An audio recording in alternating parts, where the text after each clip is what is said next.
Hi all, welcome to GKS Academy. So இன்னைக்கு நம்ம இந்த வீடியோல 19 ஆகஸ்ட் உடைய கரண்ட் அஃபேர்ஸ் அப்படின்றத பார்க்கலாம். சரிங்களா?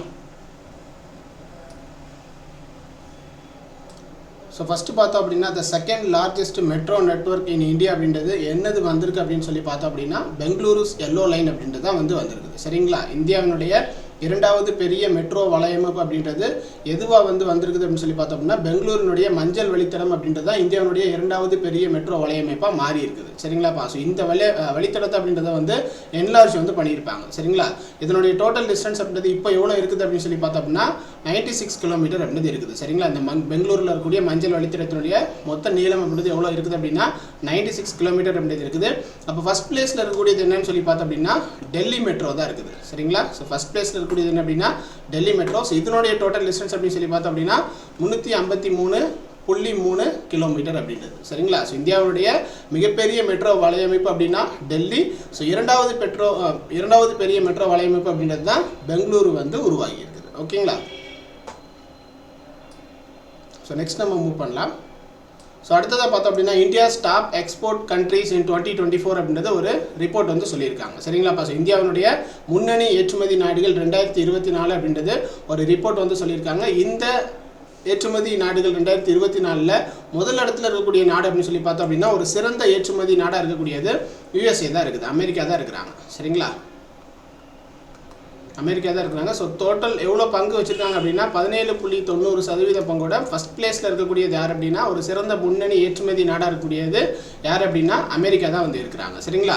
அதே மாதிரி ரெண்டாவது இடத்துல இருக்கக்கூடியது யார் அப்படின்னு சொல்லி பார்த்தோம் அப்படின்னா 8.23% பங்குடன் இருக்கக்கூடியது யார் அப்படின்னா UAE, ஐக்கிய அரபு அமீரகம் தான் இருக்கிறாங்க. சரிங்களா? ஸோ அண்ட் தென் தேர்ட் பிளேஸில் இருக்கக்கூடியது யார் அப்படின்னு சொல்லி பார்த்தோம் அப்படின்னா 5.16%ஓட தேர்ட் பிளேஸில் இருக்கக்கூடியது யார் அப்படின்னா நெதர்லாந்து.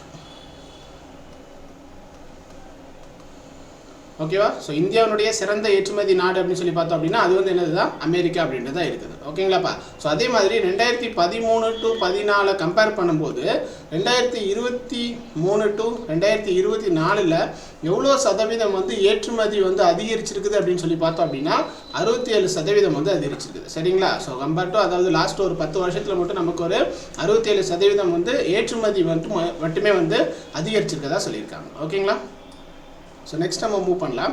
ஸோ அடுத்ததாக பார்த்தோம் அப்படின்னா மூணாவது உள்ளது பாருங்கள் மோஸ்ட் வேல்யூபிள் ஃபேமிலிஸ் பிஸ்னஸஸ் இன் 2025 அப்படின்றது ஒரு கணக்கெடுப்பு சொல்லியிருக்காங்க. ஓகேவா? மிகவும் மதிப்புமிக்க குடும்பங்களுடைய வணிகங்கள் 2025 அப்படின்றது ஒரு கணக்கெடுப்பு நடத்தியிருக்காங்க. ஸோ இந்த கணக்கெடுப்பு நடத்தினது யார் அப்படின்னு பார்த்தோம் அப்படின்னா ஹீரோன் இந்தியா அப்படின்றவங்க தான் நடத்தியிருக்காங்க. ஓகேங்களாப்பா? ஹீரோன் இந்தியா அப்படின்றவங்க தான் இந்த கணக்கெடுப்பு நடத்தியிருக்காங்க.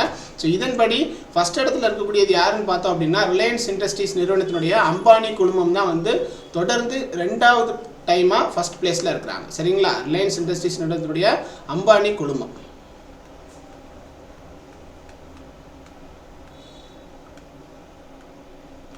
ஸோ அம்பானி குழுமம் தான் தொடர்ந்து ரெண்டாவது டைமாக ஃபர்ஸ்ட் பிளேஸில் இருக்காங்க. ஸோ செகண்ட் பிளேஸில் இருக்கவர் யாருன்னு சொல்லி பார்த்தோம் அப்படின்னா ஆதித்யா பிர்லா குழுமத்தினுடைய குமாரமங்கலம் பிர்லா குடும்பம் தான் ரெண்டாவது இடத்துல இருக்கிறாங்க. சரிங்களா?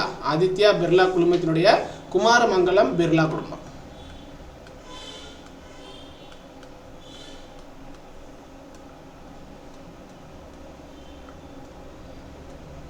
குமாரமங்கலம் பிர்லா குடும்பம் தான் ரெண்டாவது பிளேஸில் இருக்காங்க. ஸோ இந்த கணக்கெடுப்பை நடத்தினது யார் அப்படின்னா ஹீரோன் இந்தியா அப்படின்றவங்க தான் இந்த கணக்கெடுப்பை நடத்தியிருக்காங்க. ஓகேங்களா?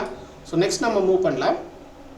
ஸோ நாலாவதாக பார்த்தோம் அப்படின்னா Khelo India water sports festival அப்படின்றது எங்கே கண்டக்ட் பண்ண போகிறாங்க அப்படின்னா ஸ்ரீநகரில் தால் லேக்கில் தான் கண்டக்ட் பண்ண போகிறாங்க. ஓகேவா? ஸோ கேலோ இந்தியா நீர் விளையாட்டு விழா அப்படின்றது எங்கே நடக்க போகுது அப்படின்னா ஸ்ரீநகரில் இருக்கக்கூடிய தால் ஏரியில் தான் நடக்க போகுது.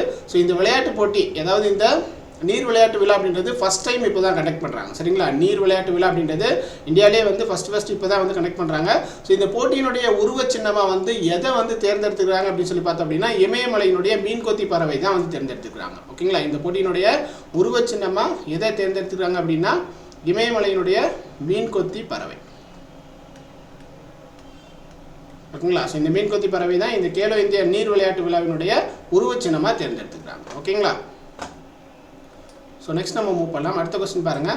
த Arogyam health and wellness centre in Arunachal Pradesh has been launched under which initiative of the Indian army அப்படின்னு சொல்லி கேட்குறாங்க. ஸோ எந்த இனிஷியேட்டிவ் கீழே வந்து இந்த ஆரோக்கியம் ஹெல்த் அண்ட் வெல்னஸ் சென்டர் அப்படின்றது நமக்கு ஓப்பன் பண்ணியிருப்பாங்க அப்படின்னு சொல்லி பார்த்தோம் அப்படின்னா ஆப்ரேஷன் சப்தவானா அப்படின்றதுல அதனுடைய அந்த ஒரு ஸ்கீமு கீழே தான் வந்து நமக்கு இந்த ஆரோக்கியம் ஹெல்த் அண்ட் வெல்னஸ் சென்டர் அப்படின்றது ஓப்பன் பண்ணியிருப்பாங்க. ஓகேங்களா? ஸோ அருணாச்சல பிரதேசத்தில் இருக்கக்கூடிய ஆரோக்கியம் சுகாதாரம் மற்றும் நலவாழ்வு மையம் அப்படின்றது இந்திய இராணுவத்தினுடைய எந்த முயற்சியின் கீழ் தொடங்கப்பட்டது அப்படின்னு சொல்லி பார்த்தோம் அப்படின்னா ஆப்ரேஷன் சத்பாவனா அப்படின்ற முயற்சியின் கீழே தொடங்கப்பட்ட ஒரு அமைப்பு தான். சரிங்களா? ஸோ இந்த ஆரோக்கியம் சுகாதாரம் மற்றும் நலவாழ்வு மையம் அப்படின்றது சரியான நேரத்தில் உயிர்காக்கும் வசதிகளோட பொருத்தப்பட்டுள்ள ஒரு அமைப்பு தான் இது. சரிங்களா? இது வந்து அருணாச்சல பிரதேசத்தில் எங்கே ஓப்பன் பண்ணியிருக்காங்க அப்படின்னு சொல்லி பார்த்தோம் அப்படின்னா தவாங் மாவட்டம். ஓகேங்களாப்பா? ஸோ தவாங் மாவட்டத்தில் எங்கே அப்படின்னா டாஜோங் அப்படின்ற இடத்துல தான் வந்து இந்த ஆரோக்கியம் சுகாதாரம் மற்றும் நலவாழ்வு மையம் அப்படின்றது ஓப்பன் பண்ணியிருக்காங்க. ஓகேங்களா? தவாங் மாவட்டத்தில் டாஜோங் அப்படின்ற பிளேஸில் தான் வந்து ஓப்பன் பண்ணியிருக்காங்க. ஓகேங்களா? ரைட். ஸோ இதே மாதிரி டெய்லி கரண்ட் அஃபேர்ஸ் பார்க்கணும் அப்படின்னா மறக்காமல் நம்மளுடைய சேனல் வந்து சப்ஸ்கிரைப் பண்ணிக்கோங்க. ஸோ நெக்ஸ்ட் வீடியோவில் நம்ம மீட் பண்ணலாம். தேங்க்யூ.